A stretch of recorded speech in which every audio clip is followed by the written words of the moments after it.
ನಮಸ್ಕಾರ. Price the lord Jesus.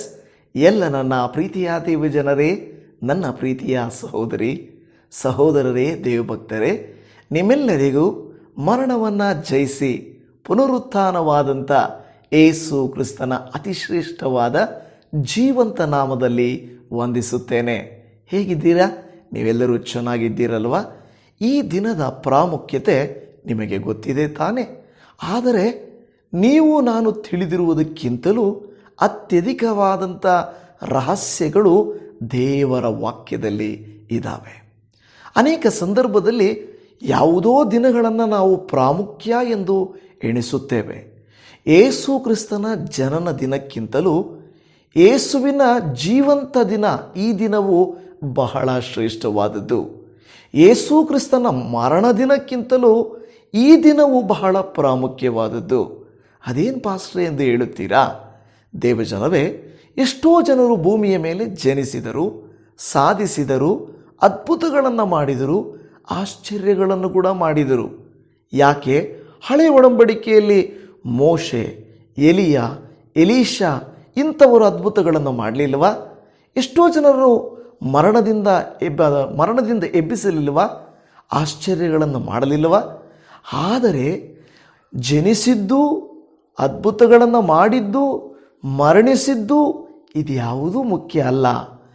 ಈ ಭೂಮಿಯ ಮೇಲೆ ಇತಿಹಾಸದಲ್ಲಿ ಎಲ್ಲಿ ನೋಡಿದರೂ ಭೂಮಿಯ ಮೇಲೆ ಮರಣವನ್ನು ಜಯಿಸಿದಾತನು, ಸಮಾಧಿಯು ಖಾಲಿ ಇರುವಂಥದ್ದು ಒಬ್ಬರದೇ, ಅದೇ ನೀವು ನಾನು ಆರಾಧಿಸುವಂಥ ಯೇಸು ಕ್ರಿಸ್ತನದ. ಹಲ್ಲೆಲೂಯಾ!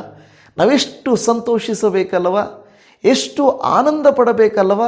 ಅದಕ್ಕೆ ಎಲ್ಲ ದಿನಗಳಿಗಿಂತಲೂ ಬಹು ಪ್ರಾಮುಖ್ಯವಾದಂಥ ದಿನ ಈ ಪುನರುತ್ಥಾನವಾದಂಥ ದಿನವಾಗಿದೆ.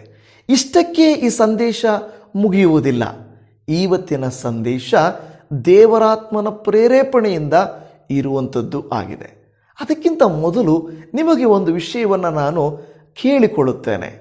ನೀವು ದಯಮಾಡಿ ಈಸ್ಟರ್ ಎಂಬ ಪದವನ್ನು ಉಪಯೋಗಿಸಬೇಡಿ. ಅದು ಅನ್ಯರ ಕೈಗೂ ಬಲಹೀನರ ಕೈಗೂ, ನಮ್ಮನ್ನು ಕೇವಲವಾಗಿ ಎಣಿಸುವವರ ಕೈಗೂ ನಮ್ಮ ಜುಟ್ಟನ್ನು ಕೊಟ್ಟ ಹಾಗೆ.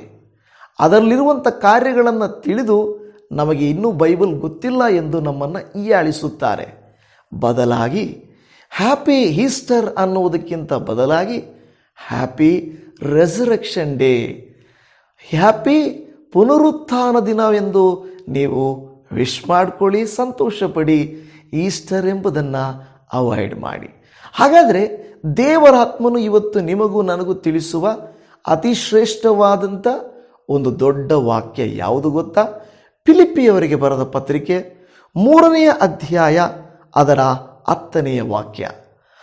ಆತನನ್ನು, ಆತನ ಪುನರುತ್ಥಾನದಲ್ಲಿರುವ ಶಕ್ತಿಯನ್ನು, ಆತನ ಬಾಧೆಗಳಲ್ಲಿ ಪಾಲುಗಾರನಾಗಿರುವ ಪದವಿಯನ್ನು ತಿಳುಕೊಂಡು ಆತನ ಮರಣದ ವಿಷಯದಲ್ಲಿ ಆತನಿಗೆ ಸ್ವರೂಪನಾಗಬೇಕೆಂಬುದೇ ನನ್ನ ಕುತೂಹಲವಾಗಿದೆ. ಹಲ್ಲೆಲೂಯಾ! ಪೌಲನು ಒಂದು ಶ್ರೇಷ್ಠವಾದ ಮಾತನ್ನು ಆತನ ಜೀವಿತದಲ್ಲಿಯೇ ಬಹಳ ಅನುಭವದಿಂದ ಹೇಳಿರುವ ಒಂದು ಮಾತು ಈ ಫಿಲಿಪ್ಪಿ 3ನೇ ಅಧ್ಯಾಯ 10ನೇ ವಾಕ್ಯ. ಇಷ್ಟಕ್ಕೂ ನಾನು ನಿಮಗೆ ಹೇಳುತ್ತೇನೆ, ಎಲಿಯನು, ಎಲೀಷನು, ಮೋಶೆಯು, ಯೆಹೋಶುವನು, ಅನೇಕ ಭಕ್ತರುಗಳು ಅನೇಕ ಅದ್ಭುತಗಳನ್ನು ಮಾಡಿದರು. ಇನ್ನೂ ಹೇಳಬೇಕಾದರೆ ಈ ದಿನಗಳವರೆಗೂ ಅದ್ಭುತಗಳನ್ನು ಮಾಡುವಂಥ ಮನುಷ್ಯರು ಕೂಡ ಇದ್ದಾರೆ. ಯೇಸು ಕ್ರಿಸ್ತರು ಕೂಡ ಹಳೆಯ ಕಾಲದ ಆ ಭಕ್ತರುಗಳ ರೀತಿಯಲ್ಲಿ ಅದ್ಭುತಗಳನ್ನು, ಆಶ್ಚರ್ಯಗಳನ್ನು ಮಾಡಿದರು. ನಾವು ನಂಬಿರುವುದು ಯೇಸು ಸ್ವಾಮಿ ಗುಣಪಡಿಸಿರುವುದೋ, ಕುಷ್ಠವನ್ನು ವಾಸಿ ಮಾಡಿ, ದುಷ್ಟನಾದಂಥ ದೆವ್ವಗಳಿಂದ ಬಿಡಿಸಿ ಅಲ್ವಾ, ಹುಟ್ಟಿದಂದಿನಿಂದ ಕುರುಡಾಗಿ ಕುಂಟರಾಗಿ ಹುಟ್ಟಿದವರನ್ನು, ಮರಣಿಸಿದವರನ್ನು ಎಬ್ಬಿಸಿದ್ದರಿಂದ ಅಲ್ಲ ನಾವು ನಂಬುತ್ತಿರುವುದು.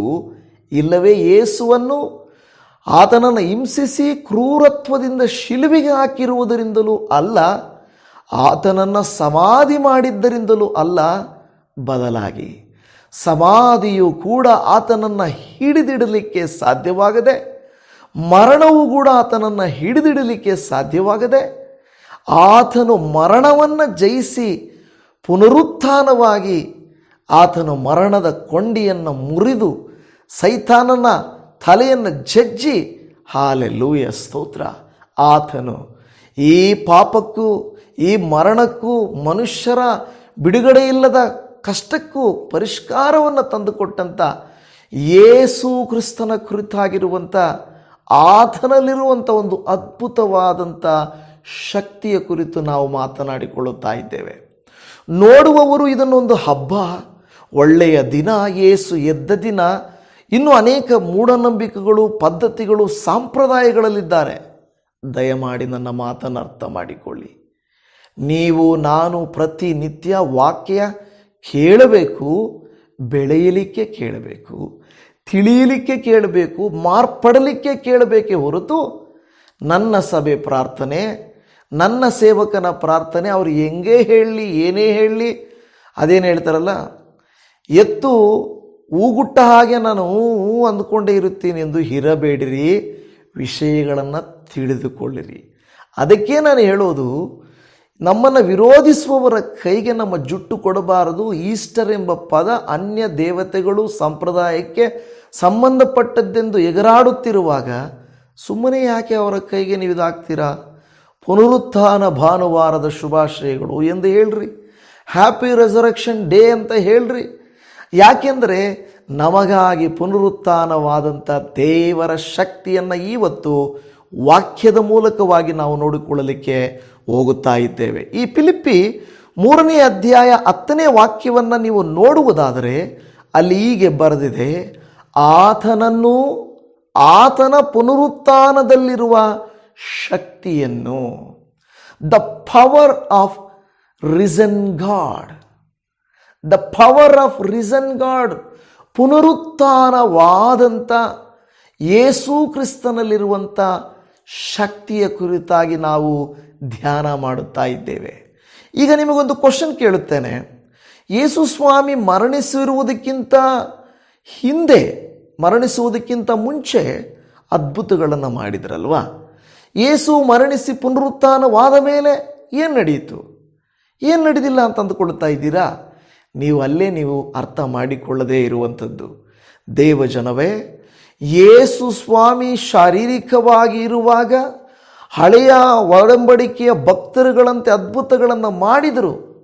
ಆದರೆ ಮರಣಿಸಿದ ನಂತರ ಕಣ್ಣಿಗೆ ಕಾಣದ, ಅರ್ಥವಾಗದ ಅನೇಕ ಅಂಧಕಾರ ಶಕ್ತಿಗಳು, ಮರಣ, ಪಾಪ, ಈ ಕೃತ್ಯಗಳ ವಿರೋಧವಾಗಿ ಜಯವೀರನಾಗಿ ಎದ್ದು ಬಂದದ್ದೇ ಯೇಸುವಿನ ಶಕ್ತಿ. ಎಷ್ಟೋ ಭಕ್ತರು, ಶಕ್ತರು, ಮೇಧಾವಿಗಳು, ದೇವರುಗಳು, ದೇವತೆಗಳೆಂದುಕೊಳ್ಳುವವರನ್ನು ಮರಣವು ಹಿಡಿದು ತನ್ನ ಕಪಿಮುಷ್ಟಿಯಲ್ಲಿಟ್ಟುಕೊಳ್ಳಿತು. ಅವರನ್ನು ಸಮಾಧಿಯು ಹೊರಗಡೆ ಬಿಡಲಿಲ್ಲ. ಎಷ್ಟೋ ಜನ ಯಾರ್ಯಾರೋ ನಾವು ಅಂದುಕೊಳ್ಳೋರೆಲ್ಲ ಅವರಿಗೆ ಸಮಾಧಿಗಳಿದ್ದಾವೆ, ಗೋರಿಗಳಿದ್ದಾವೆ. ಆದರೆ ತೆರೆಯಲ್ಪಟ್ಟ ಜೀವಿಸುವ ಯಾರಾದರೂ ಇದ್ದಾರಂದರೆ ಅದೇ ಸಪ್ಪ ಮಾತ್ರನೇ. ಅರ್ಥ ಆಗ್ತಾ ಇದೆಯಾ? ಅದಕ್ಕೆ ನೋಡಿ, ಆತನನ್ನು, ಆತನ ಪುನರುತ್ಥಾನದಲ್ಲಿರುವ ಶಕ್ತಿಯನ್ನು, ದ ಪವರ್. ಹೌದೇ ಜನವೇ, ಸಾಧಾರಣವಾಗಿ ಸುಮ್ಮನೆ ನಂಬುವವರಿಗೆ ದೇವರು, ಅಯ್ಯೋ ಬಿಡಪ್ಪ, ದೇವರು ಏನೋ ಹಬ್ಬ ಮಾಡಬೇಕು, ಏನೋ ಮಾಡಬೇಕು. ಆದರೆ ನಿಜವಾಗಿ ಯೇಸುವಿನ ಶಕ್ತಿಯನ್ನು ಅರಿತಿರುವವರು ಮಾತ್ರವೇ ಆತನ ಮರಣದ ನಂತರ ಪುನರುತ್ಥಾನದ ಶಕ್ತಿಯನ್ನು ನಾವು ನೋಡುತ್ತಾ ಇದ್ದೇವೆ. ಹಲ್ಲೆಲೂಯ. ಆತನನ್ನು ಸಮಾಧಿಯು ಹಿಡಿಯಲಿಕ್ಕಾಗಲಿಲ್ಲ, ಮರಣವು ಹಿಡಿದಿಟ್ಟುಕೊಳ್ಳಲಿಕ್ಕಾಗಲಿಲ್ಲ. ಆತನು ಅವುಗಳನ್ನು ಜಯಿಸಿದನು. ಇವತ್ತು ಪುನರುತ್ಥಾನವಾದ ಭಾನುವಾರ ಎಂದು ಹೇಳಿದರೂ ಕೂಡ ಇನ್ನೂ ಭಯದಲ್ಲಿದ್ದೀರಾ? ಯೇಸು ಸ್ವಾಮಿ ತನ್ನ ಶಿಷ್ಯರಿಗೆ ಹೇಳಿದರು, ನನ್ನನ್ನು ಈ ರೀತಿ ಹಿಡಿತಾರೆ, ಈ ರೀತಿ ಮಾಡ್ತಾರೆ, ಆದರೆ 3ನೇ ದಿನ ನಾನು ಎದ್ದೇಳ್ತೀನಿ ಅಂತ ಹೇಳಿ ಆತನು ಮೊದಲೇ ಹೇಳಿದ್ದರು. ಆದರೆ ಅದು ಯಾರಿಗೂ ತೋಚಲಿಲ್ಲ. ಎಲ್ಲವೂ ನಡೆದು ಹೋದ ಮೇಲೆ ಹೌದಲ್ವಾ, ಏಸಪ್ಪ ನಮಗೆ ಈ ರೀತಿ ಹೇಳಿದ್ರಲ್ವಾ ಅಂತ ಜ್ಞಾಪಕ ಬಂತು. ಪುನರುತ್ಥಾನವಾದ ಶಕ್ತಿಯಲ್ಲಿ, ಪುನರುತ್ಥಾನವಾದ ದಿನದಲ್ಲಿ ಏಸಪ್ಪ ನಿಮಗೆ ನನಗೆ ಇನ್ನೊಂದು ವಾಕ್ಯವನ್ನು ನೆನಪು ಮಾಡುತ್ತಿದ್ದಾರೆ. ಆ ಮಾತು ಮತ್ತಾಯನು ಬರೆದ ಸುವಾರ್ತೆ 28ನೇ ಅಧ್ಯಾಯದ 5 ಮತ್ತು 6ನೇ ವಚನದಲ್ಲಿ, ನೀವು ಹೆದರಬೇಡಿರಿ, ಶಿಲುಬೆಗೆ ಹಾಕಲ್ಪಟ್ಟಿದ್ದ ಯೇಸುವನ್ನು ಹುಡುಕುತ್ತೀರೆಂದು ಬಲ್ಲೆನು, ಆತನು ಇಲ್ಲಿ ಇಲ್ಲ, ತಾನು ಹೇಳಿದಂತೆ ಎದ್ದಿದ್ದಾನೆ. ಆತನು ಹೇಳಿದಂತೆ ಎದ್ದಿದ್ದಾನೆ. ಹಾಲೆಲೂಯ, ಕರ್ತನಿಗೆ ಸ್ತೋತ್ರ ಉಂಟಾಗಲಿ. ನೋಡಿದರ ದೇವಜನರೇ, ನಿಮಗೂ ನನಗೂ ಇವತ್ತು ಒಂದು ವೇಳೆ ನಾವೇನಾದರೂ ಭಯದಲ್ಲಿ, ದುಃಖದಲ್ಲಿ, ಅನಾರೋಗ್ಯದ ನಿಮಿತ್ತ, ಸಾಲದ ನಿಮಿತ್ತ, ಶತ್ರುಗಳ ನಿಮಿತ್ತ, ಭವಿಷ್ಯದ ನಿಮಿತ್ತ, ನಾವು ಮಾಡಬೇಕಾದರ ನಿಮಿತ್ತ ಭಯಪಡುತ್ತಿದ್ದರೆ, ದೇವರು ಇವತ್ತು ನಿಮಗೂ ನನಗೂ ನೆನಪು ಮಾಡುವ ಒಂದು ಕಾರ್ಯ ಯಾವುದು ಗೊತ್ತಾ? ಭಯಪಡಬೇಡ, ನಿನ್ನ ದೇವರು ಜೀವಿಸುತ್ತಿದ್ದಾನೆ. ಹಲ್ಲೆಲೂಯ, ನಿನ್ನ ದೇವರು ಜೀವಿಸುತ್ತಿದ್ದಾನೆ. Amen, amen. ಈ ವಾಕ್ಯವನ್ನು ಆಲಿಸುತ್ತಿರುವಂಥ ನನ್ನ ಪ್ರೀತಿಯ ದೇವಜನರೇ, ನಮ್ಮ ದೇವರು ಜೀವಿಸುತ್ತಿದ್ದಾನೆ. ಹೌದಲ್ವಾ? ಯಾಕೆಂದರೆ ನೋಡಿ, ಒಂದು ಬಹಳ ಭಯಂಕರವಾದ ಅಂಧಕಾರ ಶಕ್ತಿಯು, ಮರಣವು ಯೇಸುವನ್ನು ಹಿಡಿದು ಆತನನ್ನು ನಿಶ್ಶಬ್ದಗೊಳಿಸಿತ್ತು. ಹೇಗೆ ಒಂದು ಚಿಟ್ಟೆಯಾಗುವುದಕ್ಕಿಂತ ಮುಂಚೆ ಇರುವಂಥ ಆ ಹುಳ, ಅದು ತನ್ನನ್ನು ತಾನು ಏನು ಮಾಡಿಕೊಳ್ಳುತ್ತಂದರೆ, ತನ್ನನ್ನು ತಾನೇ ಒಂದು ಅಂಧಕಾರಕ್ಕೆ ತಳ್ಳಿಬಿಟ್ಟು ಮರಣಕ್ಕೆ ತಳ್ಳಿಬಿಡುತ್ತದೆ. ಆದರೆ ನಾವು ಅಂದುಕೊಳ್ಳುತ್ತೇವೆ ಅದರ ಕಥೆ ಮುಗಿಯಿತು ಎಂಬುದಾಗಿ. ಆದರೆ ಒಳಗಡೆ ಇದು ನಿಜವಾಗಿಯೂ ಏನಾಗ್ತಾ ಇರ್ತದೆ ಗೊತ್ತಾ? ಅದು ರೂಪಾಂತರ ಹೊಂದುತ್ತಿರುತ್ತದೆ. ಒಂದು ದಿವಸ ಅದು ರೂಪಾಂತರಗೊಂಡು ಒಂದು ಒಳ್ಳೆಯ ಚಿಟ್ಟೆಯಾಗಿ ಮಾರ್ಪಡುವಂತೆ ಯೇಸು ಸ್ವಾಮಿಯ ಮರಣ ಸಮಾಧಿಯು ಕೂಡ ಆತನನ್ನು ಒಂದು ಹೊಸ ರೂಪಾಂತರಕ್ಕೆ ತಂದಿತು ಎಂಬುದನ್ನು ನಾವು ನೋಡುತ್ತಾ ಇದ್ದೇವೆ. ಯೇಸುವಿನ ಶಿಷ್ಯರು, ಯೇಸುವಿನ ಭಕ್ತರು ಭಯಪಟ್ಟು ಇನ್ನು ಮುಗಿಯಿತು, ಚೆನ್ನಾಗಿ ಓಡಾಡಿ ಸೇವೆ ಮಾಡುತ್ತಿದ್ದವರು ನಿನ್ನೆ ತಾನೇ ಇದ್ದರು, ಮೊನ್ನೆ ತಾನೇ ಇದ್ದರು, ಆದರೆ ಇವತ್ತು ಇಲ್ಲವಲ್ಲ ಎಂದು ದುಃಖಿಸುವಂಥ ಪರಿಸ್ಥಿತಿ ಇತ್ತು. ಅನೇಕ ಭಕ್ತರು, ಶಿಷ್ಯರು ಭಯಪಟ್ಟು ಹೆದರುತ್ತಿದ್ದರು. ಆದರೆ ಒಂದು ಸಂದೇಶವು ಬಂದಿತು. ಆ ಸಂದೇಶವೇನೆಂದರೆ, ನೀವು ಹೆದರಬೇಡಿರಿ. ಯಾಕೆ ಹೆದರಬಾರದು? ಯಾಕೆಂದರೆ ಆತನು ಇಲ್ಲಿ ಇಲ್ಲ, ಸತ್ತವರ ಮಧ್ಯದಲ್ಲಿ ಇಲ್ಲ, ಸ್ಮಶಾನದಲ್ಲಿ ಇಲ್ಲ, ಆತನು ಎದ್ದಿದ್ದಾನೆ. Hallelujah, amen, praise the lord. ಆತನು ಎದ್ದಿದ್ದಾನೆ, ಈಸ್ ರಿಸನ್. ಆತನು ಬದುಕಿದ್ದಾನೆ. ಇವತ್ತು ಏಸಪ್ಪ ಬದುಕಿರುವುದರಿಂದ ನಾವು ಭಯಪಡಬೇಕಾದಂಥ ಅಗತ್ಯವಿಲ್ಲ. ನಾವು ಭಯಪಡಬೇಕಾದಂಥ ಅಗತ್ಯವಿಲ್ಲ. ಒಂದು ಹಾಡು ಇಂಗ್ಲೀಷಲ್ಲಿದೆ, ನನಗೆ ಬಹಳ ಇಷ್ಟವಾದಂಥ ಒಂದು ಹಾಡು.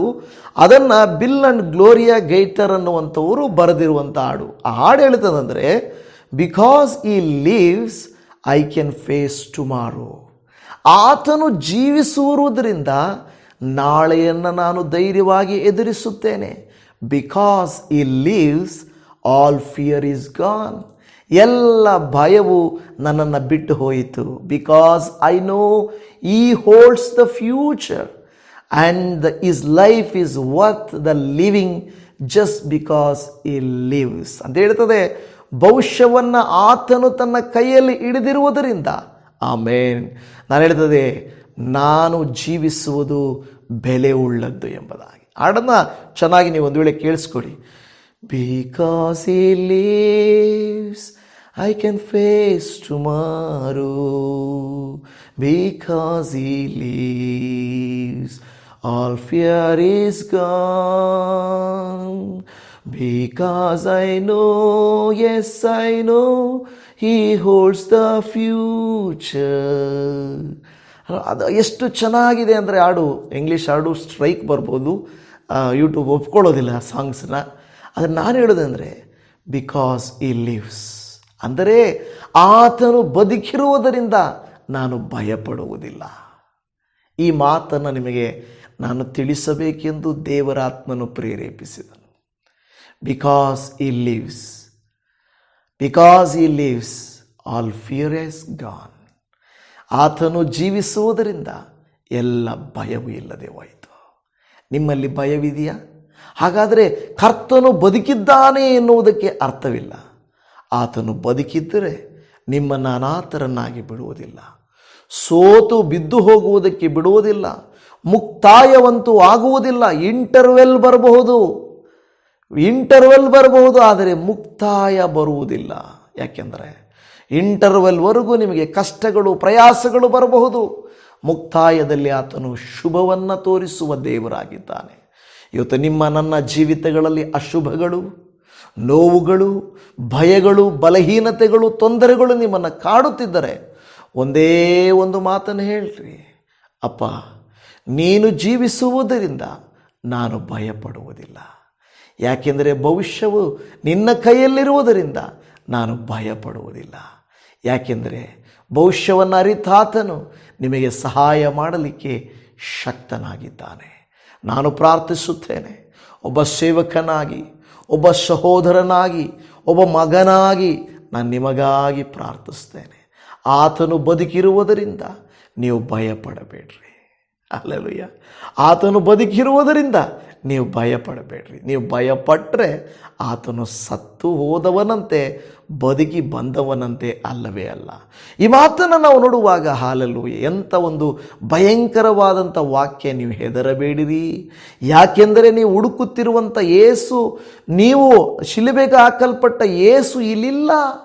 ನೀವು ಹುಡುಕ್ತಾ ಇರೋದು ಸಮಾಧಿಯಲ್ಲಿ. ದೇವರ ವಾಕ್ಯ ಹೇಳುತ್ತದೆ, ನೀವು ಬದುಕಿರುವವರನ್ನು ಸತ್ತವರಲ್ಲಿ ಹುಡುಕುವುದೇನು ಅಂತ ಕೇಳುತ್ತದೆ. ನಾವು ಯಾರಾದರೂ ಬದುಕಿರೋನ್ನ ಸ್ಮಶಾನದಲ್ಲಿ ಹುಡುಕ್ತೀವ? ಹುಡುಕಲ್ಲ. ಯಾಕೆಂದರೆ ಅಲ್ಲಿ ಸತ್ತವರು ಮಾತ್ರವೇ ಅಲ್ಲಿರುವುದು, ಬದುಕಿರುವವರಲ್ಲಿ ಇರೋದಿಲ್ಲ.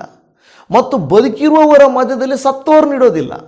ನೋಡಿದ್ರ, ಸತ್ತವರ ಮಧ್ಯೆ ಬದುಕಿದವರಿರಲ್ಲ, ಬದುಕಿದವರ ಮಧ್ಯದಲ್ಲಿ ಸತ್ತವರಿರುವುದಿಲ್ಲ.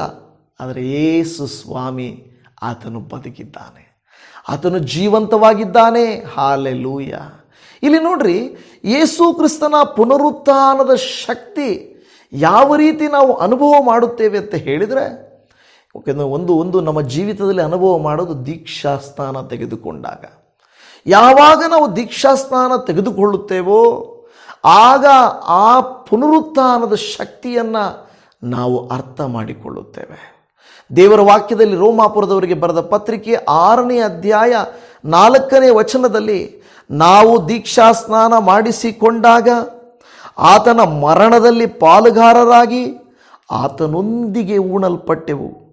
ಆದುದರಿಂದ ಕ್ರಿಸ್ತನು ಸತ್ತು ತಂದೆಯ ಮಹಿಮೆಯಿಂದ ಜೀವಿತನಾಗಿ ಎಬ್ಬಿಸಲ್ಪಟ್ಟಂತೆಯೇ ನಾವು ಕೂಡ ಜೀವದಿಂದೆದ್ದು ಹೊಸಬರಾಗಿ ನಡೆದುಕೊಳ್ಳಬೇಕು. ಹಾಲೆಲೂಯ. ಇವತ್ತು ನಾನು ಈ ವಾಕ್ಯವನ್ನು ದೇವರ ಪ್ರೇರಣೆಯಿಂದ ಕೊಡುವುದಕ್ಕೆ ಕಾರಣ ಏನು ಗೊತ್ತಾ? ನಾವಿನ್ನೂ ಅಳವರಾಗಿ, ಇನ್ನೂ ಭಯಪಡುವವರಾಗಿ, ಇನ್ನೂ ನಮ್ಮ ಇಷ್ಟಾನುಸಾರವಾಗಿ ಜೀವಿಸ್ತಾ ಇದ್ದೇವೆ. 40 ದಿವಸ ಮುಗೀತು, ಹಬ್ಬ ಮಾಡೋಣ, ಊಟ ತಿನ್ನೋಣ, ಇನ್ನು ಇಷ್ಟವೊಂದಾಗಿ ಜೀವಿಸೋಣ ಅಂತ ನಿಮ್ಮವರು ಯಾರಾದರೂ ತೀರ್ಮಾನ ಮಾಡಿದ್ದರೆ ಅವರಿಗೆ ವಿಡಿಯೋನ ಕಳಿಸಿರಿ. ದೇವರು ನಿಮ್ಮನ್ನು ಪ್ರೀತಿಸಿ, ನಿಮ್ಮನ್ನು ಆತನ ಅಂಗೀಕರಿಸಿಕೊಂಡು ನೀವು ಕರ್ತನನ್ನು ತಿಳಿದುಕೊಳ್ಳುವಂತೆ ಮಾಡಿರುವುದು ಹಳೆಯ ಜೀವಿತಕ್ಕೆ ಹೋಗುವುದಕ್ಕಾಗಿ ಅಲ್ಲ, ಹೊಸ ಜೀವಿತವನ್ನು ಜೀವಿಸಿ ಆತನ ಪುನರುತ್ಥಾನದ ಶಕ್ತಿಯನ್ನು ಅನುಭವ ಮಾಡುವುದಕ್ಕಾಗಿ ನನ್ನನ್ನು ಕರೆದಿದ್ದಾರೆ. ಹಾಲೆಲೂಯ. ದೇವರಿಗೆ ಸ್ತೋತ್ರ. ಹಾಗಾದರೆ ಇಲ್ಲಿ ಹೇಳಿದ ಹಾಗೆ ಯಾವ ರೀತಿಯಾಗಿ ಮಹಿಮೆಯಿಂದ ಯೇಸು ಸ್ವಾಮಿ ಎಬ್ಬಿಸಲ್ಪಟ್ಟನೋ, ನಾವು ಈ 40 ದಿವಸ ಮುಗಿದ ಮೇಲೆ, ಈ ಲೆಂಟ್ ಸೀಸನ್ ಮುಗಿದ ಮೇಲೆ ಒಂದು ಹೊಸ ಸೃಷ್ಟಿಗಳಾಗಿ ಮಾರ್ಪಡಬೇಕು. ನನ್ನಲ್ಲಿದ್ದ ಭಯವು ಹೋಯಿತು, ನನ್ನಲ್ಲಿದ್ದ ಬಲಹೀನತೆ ಹೋಯಿತು, ನನ್ನಲ್ಲಿದ್ದ ಕೆಟ್ಟ ರೂಢಿಗಳು ಹೋಯಿತು, ಕೆಟ್ಟ ಚಟಗಳು ಬಿಟ್ಟು ಹೋಯಿತು, ನನ್ನಲ್ಲಿರುವಂಥ ಎಲ್ಲ ಲೌಕಿಕತೆ ಬಿಟ್ಟು ಹೋಯಿತು. ಈಗೋ ನಾನು ಕ್ರಿಸ್ತನಲ್ಲಿ ನೂತನ ಸೃಷ್ಟಿಯಾಗಿದ್ದೇನೆ ಎಂದು ಹೇಳುವಂಥ ಮನಸ್ಸು ನಿಮ್ಮಲ್ಲಿ ಇದೆಯಾ ದೇವಭಕ್ತರೇ? ಆ ಮನಸ್ಸು ನನ್ನಲ್ಲಿರಬೇಕು. ಅದನ್ನು ಈ ವಾಕ್ಯ ಹೇಳುತ್ತಾ ಇದೆ. ಮಾತ್ರವಲ್ಲದೆ ದೇವಭಕ್ತರೇ, ಇವತ್ತು ನೀವು ನಾನು ದೇವರಿಂದ ನಾವು ಆರಿಸಲ್ಪಟ್ಟವರಾಗಿರುವುದರಿಂದ ನಾವು ರೂಪಾಂತರಗೊಳ್ಳಬೇಕು.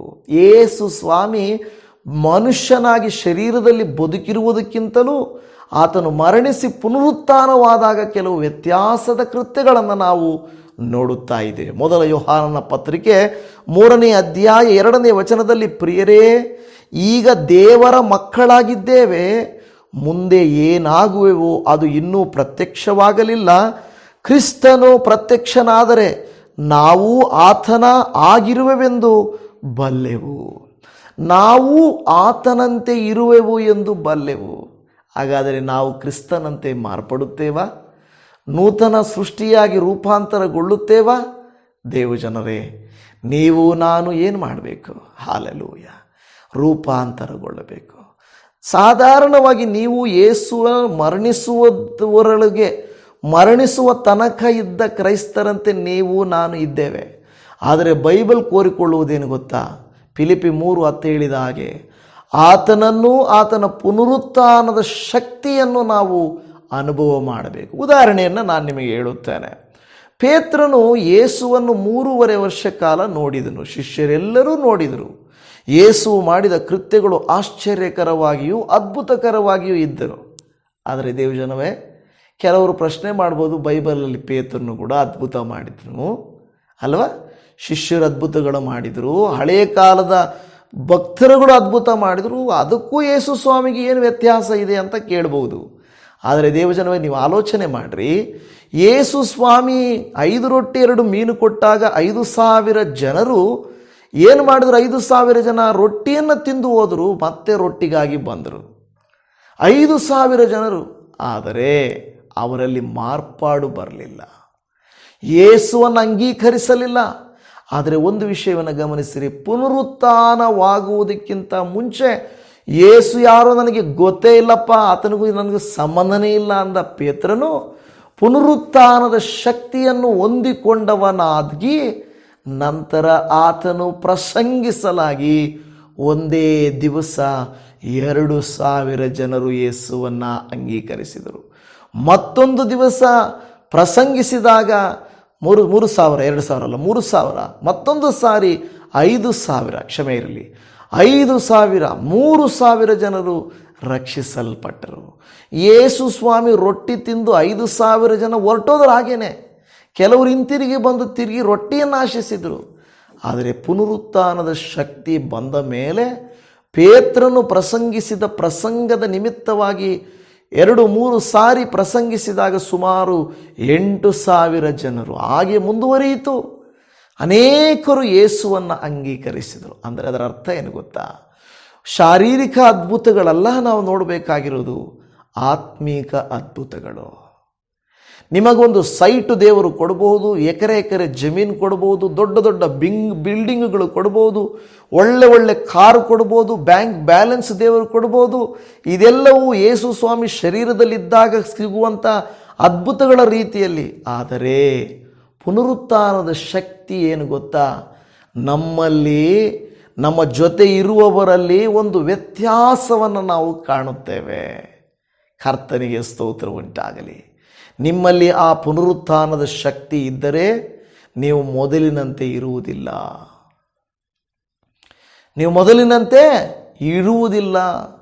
ಆ ಚಿಟ್ಟೆಯು ರೂಪಾಂತರಗೊಳ್ಳುವಂತೆ ನೀವು ನಾನು ಏನಾಗ್ತೇವೆ? ರೂಪಾಂತರಗೊಳ್ಳುತ್ತೇವೆ. ಮೊದಲು ಈತನನ್ನು ನೋಡಿದರೆ ಅಸಹ್ಯ ಆಗ್ತಾ ಇತ್ತು ಅಲ್ವಾ? ಅದೇನೋ ಚಿಟ್ಟೆ ಆಗುವುದಕ್ಕಿಂತ ಮುಂಚೆ ಇದ್ದಂಥ ಕಂಬಳಿ ಹುಳ ಇದೆಯಲ್ವ, ಅದನ್ನು ನೋಡಿದ್ದೀರ ತಾನೇ? ಆ ಕಂಬಳಿ ಹುಳವನ್ನು ನೋಡುವಾಗ ಅದು ಮೈ ಮೇಲೆ ಓಡಾಡಿದರೆ ಅಂತೂ, ಮನೆಗಳಲ್ಲಿ ಓಡಾಡಿದರೆ ಅಂತೂ ಮುಗೀತು ಕತೆ. ಕಂಬಳಿ ಹುಳ ಆದರೆ ಆ ಕಂಬಳಿ ಹುಳ ಚಿಟ್ಟೆಯಾಗುವಾಗ ಚಿಟ್ಟೆಯ ಬಣ್ಣದ ಚಿಟ್ಟೆಯನ್ನು ಎದುರು ನೋಡುತ್ತೇವೆ. ಹಾಲೆಲೂಯ. ಈ ದಿನ ದೇವಜನವೇ, ಈ ರೆಸರೆಕ್ಷನ್ ಡೇ ಅನ್ನೋದು, ಪುನರುತ್ಥಾನದ ಶಕ್ತಿ ಅನ್ನೋದು, ಕಂಬಳಿ ಉಳದ ಥರ ಇದ್ದಂಥ ನನ್ನ ಜೀವಿತವನ್ನು ದೇವರು ಚಿಟ್ಟೆಯಂತೆ ರೂಪಾಂತರಪಡಿಸಿದ್ದಾನೆ. ಹಾಲೆಲೂಯ. ಇವತ್ತು ಯಾರು ಬೇಕಾದರೂ ಪುನರುತ್ಥಾನದ ಹಬ್ಬ, ಈಸ್ಟರ್ ಹಬ್ಬ ಅಂತ ಮಾಡ್ಬೋದು. ಅದನ್ನು ಮಾಡೋದು ಮುಖ್ಯ ಅಲ್ಲ. ನೀನು ಬದಲಾಗಿದ್ದೀಯಾ ಎಂದು ಹಬ್ಬ ಮಾಡಿಕೊಳ್ಳು. ಪುನರುತ್ಥಾನದ ಶಕ್ತಿಯನ್ನು ನಾನು ನಂಬಿದ್ದೇನೆ ಅಂತ ಹಬ್ಬ ಮಾಡಿಕೊಳ್ಳ್ರಿ. ಏಸಪ್ಪ ಜೀವಂತವಾಗಿದ್ದಾನೆ ಎಂದು ಹೇಳಿ ಹಬ್ಬ ಮಾಡಿಕೊಳ್ಳ್ರಿ. ನಿಮ್ಮ ಜೀವಿತವು ಬದಲಾಗಿದ್ದಕ್ಕಾಗಿ ಹಬ್ಬ ಮಾಡಿಕೊಳ್ಳ್ರಿ, ಆದರೆ ಪದ್ಧತಿಗೋಸ್ಕರ ಅಲ್ಲ. Happy Easter, happy Easter, happy Easter ಅಂತ ಹೇಳಬಾರ್ದು. ರಿಸನ್ ಗಾಡ್, ಪುನರುತ್ಥಾನವಾದ ಯೇಸು ಪದವನ್ನು ಉಪಯೋಗಿಸ್ರಿ. ಟ್ರೆಂಡ್ ಆಗಿದೆ, ಹಬ್ಬದ ಥರ ಇದೆ, ಹಂಗಿದೆ ಹಿಂಗಿದೆ ಅಂತ ದಯಮಾಡಿ ಆ ರೀತಿ ಉಪಯೋಗಿಸಬೇಡ್ರಿ. ದ ರಿಸನ್ ಗಾಡ್ ಅಂದರೆ ಆತನು ಪುನರುತ್ಥಾನವಾದ ಯೇಸು, ಮರಣವನ್ನು ಜಯಿಸಿದಾತನು, ಮರಣದಿಂದ ಎದ್ದಾತನ, ಆತನನ್ನು ನೆನೆಸಿಕೊಂಡು ನಾವು ಸಂತೋಷಿಸೋಣ, ಅಷ್ಟೇ ವಿನಃ ಬೇರೇನೂ ಅಲ್ಲ. ದೇವಜನವೇ, ಪುನರುತ್ಥಾನವಾದಾಗ ಆ ಪುನರುತ್ಥಾನದ ಶಕ್ತಿ ನಿಮ್ಮನ್ನು ನನ್ನನ್ನು ಬದಲಾಯಿಸಬೇಕು. ಯಾವ ರೀತಿಯಾಗಿ ಬದಲಾಯಿಸಬೇಕಂದ್ರೆ ಒಂದು ಉದಾಹರಣೆಯನ್ನು ಇನ್ನೊಂದು ಹೇಳುತ್ತೇನೆ. ಯೋಹಾನನು ಬರೆದ ಸುವಾರ್ತೆ 20ನೇ ಅಧ್ಯಾಯ 14ನೇ ವಚನದಲ್ಲಿ, ಇದನ್ನು ಹೇಳಿ ತಿರುಗಿಕೊಂಡು ಯೇಸು ನಿಂತಿರುವುದನ್ನು ಕಂಡಳು, ಆದರೆ ಆತನು ಯೇಸು ಅಂತ ಆಕೆಗೆ ತಿಳಿಯಲಿಲ್ಲ. ಮಗ್ದಲದ ಮರಿಯಳ ಕುರಿತಾಗಿ ಹೇಳುತ್ತಾ ಇದೆ. ಆ ಕಡೆ ತಿರುಗಿಕೊಂಡು ಅಯ್ಯೋಯ್ಯೋ ಯೇಸು ಇಲ್ಲವೇ, ಈ ಕಡೆ ತಿರುಗಿಕೊಳ್ತಾಳೆ. ಮುಂದೆ ಇರುವಂಥ ವ್ಯಕ್ತಿಯನ್ನು ನೋಡಿ ಅಲ್ಲಿ ಹೇಳ್ತಾ ಇದೆ, ಯೇಸು ನಿಂತಿರುವುದನ್ನು ಕಂಡಳು, ಆದರೆ ಆತನು ಯೇಸು ಅಂತ ಆಕೆಗೆ ತಿಳಿಯಲಿಲ್ಲ. ಇದು ಯಾಕೆ? ಕಣ್ಣು ಮಂಜಾಯಿತಾ? ವಯಸ್ಸಾಯಿತಾ? ಯೇಸು ಯಾರು ಅಂತ ಗುರುತಿಡಿಲಿಕ್ಕಾಗಲಿಲ್ವ ಆಕೆಗೆ? ಆಕೆ ಯೇಸುವಿನ ಜೊತೆಯಲ್ಲಿದ್ದವಳು, ಯೇಸುವನ್ನು ಚೆನ್ನಾಗಿ ನೋಡಿದವಳು. ಯೇಸುವಿನ ಪರಿಚಯವಿಲ್ಲ ಅಂದರೆ ಶರೀರದಲ್ಲಿದ್ದಂಥ ಯೇಸಪ್ಪಗಿಂತಲೂ ಪುನರುತ್ಥಾನವಾದ ಶಕ್ತಿಯ ಪ್ರಭೆ ಆಕೆಗೆ ನಂಬಲಿಕ್ಕಾಗಲಿಲ್ಲ. ಆ ಪ್ರಭೆಯನ್ನು, ಆ ಶಕ್ತಿಯನ್ನು ಮಾತ್ರವಲ್ಲದೆ ಮುಂದಿನ ವಚನ ನೋಡ್ರಿ, 15ನೇ ವಾಕ್ಯ, ಯೋಹಾನ 20:15. ಯೇಸು ಆಕೆಯನ್ನು, ಅಮ್ಮ ಯಾಕೆ ಅಳುತ್ತಿ, ಯಾರನ್ನು ಹುಡುಕಿತ್ತಿ ಎಂದು ಕೇಳಲು ಆಕೆ ಆತನನ್ನು ತೋಟಗಾರನೆಂದು ನೆನೆಸಿದಳು. ಅಂದರೆ ಗುರುತು ಸಿಗಲಿಲ್ವ ಆಕೆಗೆ? ಪ್ರಿಯ ದೇವಜನವೇ, ಹಾಗೆ ಮುಂದೆ ನಾವು ನೋಡುವಾಗ ಗುರುತು ಸಿಗದ ರೀತಿಯಲ್ಲಿ, ಅಂದರೆ ಅದರ ಅರ್ಥವಾಗದಲ್ಲ, ಮಹಿಮೆಯ ಜೀವಿತ. ನಾನು ಹೇಳುವುದೇನೆಂದರೆ, ಪುನರುತ್ಥಾನವಾದಂಥ ಯೇಸಪ್ಪನ ಮಾರ್ಪಾಡಿನಂತೆ ನಿಮ್ಮಲ್ಲಿಯೂ ನನ್ನಲ್ಲಿಯೂ ಕೂಡ ಒಂದು ಮಾರ್ಪಾಡು, ಒಂದು ವ್ಯತ್ಯಾಸ, ಪುನರುತ್ಥಾನದ ಶಕ್ತಿಯ ಪ್ರಭಾವ ನಮ್ಮನ್ನು ಆವರಿಸಿಕೊಳ್ಳಬೇಕು. ಆಗ ನಮ್ಮ ಜೀವಿತವು ಇದ್ದ ಹಾಗೆ ಇರುವುದಿಲ್ಲ, ಮೊದಲಿನ ಹಾಗೆ ಇರುವುದಿಲ್ಲ. ಪದ್ಧತಿ ಸಂಪ್ರದಾಯಗಳು ಯಾರೋ ಹೇಳಿದ್ದು, ನಮ್ಮ ಸಭೆ ಹೇಳಿದ್ದು, ನಮ್ಮ ಸೇವಕರು ಹೇಳಿದ್ರು ಅಲ್ಲ. ಬೈಬಲ್ನ ದಿವ್ಯ ಶಕ್ತಿ, ಆ ಪ್ರಭಾವ ಶಿಷ್ಯರ ಮೇಲೆ, ಪೇತ್ರನ ಮೇಲೆ ಬಂದ ಹಾಗೆ ನಿಮ್ಮ ಮೇಲೆ ಬರುವುದಾದರೆ ನೀವು ಈ ಲೆಂಟ್ ಸೀಸನ್ ಮುಗಿದ ಮೇಲೆ ನೀವಾಗಿರುವುದಿಲ್ಲ, ನೀವು ರೂಪಾಂತರಗೊಳ್ಳವರಾಗಿರುತ್ತೀರಿ. ಆ ರೂಪಾಂತರ ಈ ದಿನ ಮೊದಲುಗೊಂಡು ಬೇಕಾ? ಒಂದು ಒಳ್ಳೆಯ ತೀರ್ಮಾನವನ್ನು ತೆಗೆದುಕೊಳ್ಳ್ರಿ. ಅಪ್ಪ, ನೀನು ನನ್ನಲ್ಲಿ ಪಾಪ, ನಿನ್ನ ಪುನರುತ್ಥಾನದ ಶಕ್ತಿಯನ್ನು ನನಗೆ ತೋರಿಸಿಕೊಡಪ್ಪ.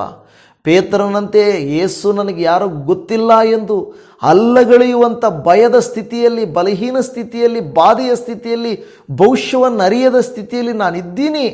ದಯಮಾಡಿ ನನಗೆ ಆ ಪುನರುತ್ಥಾನದ ಶಕ್ತಿಯನ್ನು ನನಗೆ ಅನುಗ್ರಹಿಸಿಕೊಡಪ್ಪ ಎಂದು ನೀವು ಪ್ರಾರ್ಥಿಸುವುದಾದರೆ ಕರ್ತನ ಪುನರುತ್ಥಾನದ ಶಕ್ತಿ ನಿಮ್ಮನ್ನು ಬಲಪಡಿಸುತ್ತದೆ.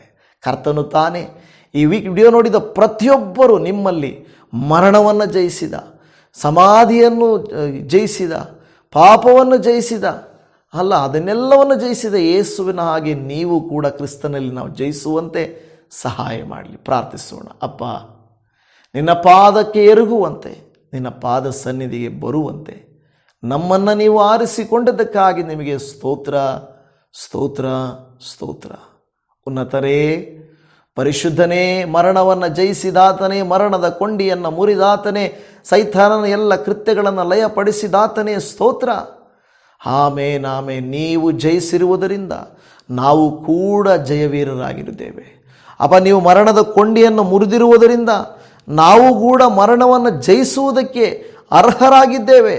ನಿಮ್ಮಲ್ಲಿ ನಾವು ಜಯವೀರರಾಗಿದ್ದೇವೆ. ಸ್ತೋತ್ರ. ನಮಗಾಗಿ ನೀವು ಮಾಡಿದ ತ್ಯಾಗಗಳಿಗಾಗಿ ಸ್ತೋತ್ರ, ನೀವು ಪಟ್ಟ ಶ್ರಮೆಗಳಿಗಾಗಿ ಸ್ತೋತ್ರ.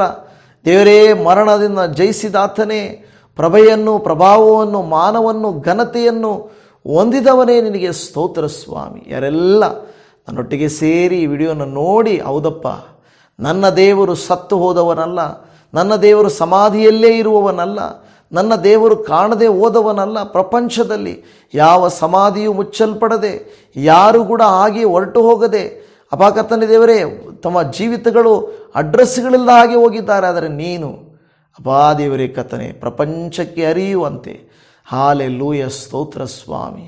ನೀನು ಎದ್ದು ಬಂದಿದ್ದಕ್ಕಾಗಿ ಸ್ತೋತ್ರ. ನಮ್ಮನ್ನು ಕೂಡ ಹಾಗೆ ನೀನು ಭಯದಿಂದ ಬಿಡಿಸು, ಬಲಹೀನತೆಯಿಂದ ಬಿಡಿಸು, ಕಷ್ಟ ಪ್ರಯಾಸಗಳಿಂದ ಬಿಡಿಸು. ನಿನಗಾಗಿ ಸಾಕ್ಷಿಯಾಗಿ ನಿಲ್ಲಲಿಕ್ಕೆ ಬೇಕಾದ ಕೃಪೆಯನ್ನು ನಮಗೆ ನೀವು ಅನುಗ್ರಹಿಸಿಕೊಡಿರಿ. ಈ ದಿನ ಈ ಸಂದೇಶ ಯಾವ ಮನಸ್ಸಿಗೆ, ಯಾವ ಮನೆಗೆ ಮುಟ್ಟಿದೆಯೋ ಅಲ್ಲಿ ಆಶೀರ್ವಾದ ಉಂಟಾಗಲಿ. ನಿನ್ನ ಪುನರುತ್ಥಾನದ ಶಕ್ತಿಯ ಪ್ರಭಾವವು ಅವರಿಗೆ ತೋರಿಸಲ್ಪಡಲಿ. ನಿನ್ನನ್ನು ನಂಬಿರುವಂಥ ಈ ಮಕ್ಕಳು ನಿನ್ನ ಅದ್ಭುತವಾದಂಥ ಆಶೀರ್ವಾದಗಳನ್ನು ಅನುಭವ ಮಾಡುವಂತೆ ಕೃಪೆಯನ್ನು ತೋರಿಸಿರಿ. ದೇವಾ, ನಮ್ಮ ಮೊರೆಯನ್ನು ಆಲಿಸಿದ್ದಕ್ಕಾಗಿ ನಿನಗೆ ಕೋಟ್ಯಾನುಕೋಟಿ ವಂದನೆಗಳನ್ನು ಸಲ್ಲಿಸ್ತಾ ಇದ್ದೇನೆ. ಈ ದಿನ ಮೊದಲುಗೊಂಡು ಅನೇಕ ಕ್ರೈಸ್ತ ಮಕ್ಕಳು, ಯೇಸುವೆ ಸಹೋದರಿಯರು, ಸಹೋದರರು, ಹಾಲೆಲೂಯ, ಸ್ತೋತ್ರ, ನಿಮ್ಮನ್ನೇ ಅನುಸರಿಸಿ ನಡೆಯಲಿ. ಆಮೇನ್, ಆಮೇನ್, ಆಮೇನ್. ಈ ಪುನರುತ್ಥಾನದ ಶಕ್ತಿ ಕುಂದಿ ಹೋಗಲಿಲ್ಲ. ಪುನರುತ್ಥಾನದ ಶಕ್ತಿಯು ಕಡಿಮೆ ಆಗಲಿಲ್ಲ. ಪುನರುತ್ಥಾನದ ಶಕ್ತಿಯು ಆಗ ಹೇಗಿದೆಯೋ ಈಗಲೂ ಆಗಿದೆ, ಮುಂದೆಯೂ ಆಗಿರುತ್ತದೆ. ಆ ಶಕ್ತಿಯನ್ನು ನಾವು ಮನಸಾರೆ ಹೃದಯಪೂರ್ವಕವಾಗಿ ಅಂಗೀಕರಿಸಿ ಅನುಭವಿಸಿ ಬಲ ಹೊಂದಿ ಎಲ್ಲ ಶತ್ರು, ಸಮಸ್ಯೆ, ಕಂದಕ, ಅಂಧಕಾರ, ಶಾಪಗಳು, ಮರಣವು, ಭವಿಷ್ಯವು, ಬಲಹೀನತೆಗಳೆಲ್ಲವನ್ನು ಜಯಿಸಲಿಕ್ಕೆ ಕೃಪೆಯನ್ನು ತೋರಿಸಿರಿ ನಾದ. ನಮ್ಮ ಮೊರೆಯನ್ನು ಆಲಿಸಿದ್ದಕ್ಕಾಗಿ ನಿನಗೆ ಕೋಟ್ಯಾನುಕೋಟಿ ವಂದನೆಗಳು. ಸರ್ವ ಸ್ತುತಿ, ಘನ, ಮಾನ, ಮಹಿಮೆಗಳು ನಿಮಗೆ ಮಾತ್ರ ಸಲ್ಲಿಸುತ್ತಾ ಈ ಪ್ರಾರ್ಥನೆಯಲ್ಲಿ ಏಕೀಭವಿಸಿದ ಪ್ರತಿಯೊಬ್ಬರನ್ನು ಆಶೀರ್ವದಿಸಬೇಕೆಂದು ನಮ್ಮ ಕರ್ತನಾದ ಯೇಸು ಕ್ರಿಸ್ತನ ಅತಿ ಮಧುರವಾದ ಪರಿಶುದ್ಧವಾದ ಪುನರುತ್ಥಾನವಾದಂಥ ಯೇಸುವಿನ ನಾಮದಲ್ಲಿ ಪ್ರಾರ್ಥಿಸ್ತೇವೆ ತಂದೆಯೇ. ಆಮೇನ್, ಆಮೇನ್, ಆಮೇನ್. ನನ್ನ ಪ್ರಿಯ ದೇವಜನವೇ, ನಿಮ್ಮೆಲ್ಲರಿಗೂ ಕರ್ತನಾದ ಯೇಸು ಕ್ರಿಸ್ತನ ನಾಮದಲ್ಲಿ ವಂದನೆಗಳು. ಪ್ರತಿನಿತ್ಯ ನೀವು ಪ್ರಾರ್ಥನೆಯಲ್ಲಿ, ವಾಕ್ಯದಲ್ಲಿ ಧ್ಯಾನ ಮಾಡುತ್ತಾ ಬಲ ಹೊಂದುತ್ತಾ ಇದ್ದೀರಾ. ಪುನರುತ್ಥಾನದ ಶಕ್ತಿಯು ನಿಮ್ಮನ್ನು ಆವರಿಸಿಕೊಳ್ಳಲಿ, ನಿಮ್ಮನ್ನು ಉಪಯೋಗಿಸಲಿ. ನಿಮ್ಮೆಲ್ಲರಿಗೂ ಶಲೋಮ್, ಹ್ಯಾಪಿ ರೆಸರಕ್ಷನ್ ಡೇ, ಪುನರುತ್ಥಾನ ದಿನದ ಶುಭಾಶಯಗಳು. ದೇವರು ನಿಮ್ಮನ್ನು, ನಿಮ್ಮ ಕುಟುಂಬಗಳನ್ನು ಆಶೀರ್ವದಿಸಲಿ. ಆಮೇನ್.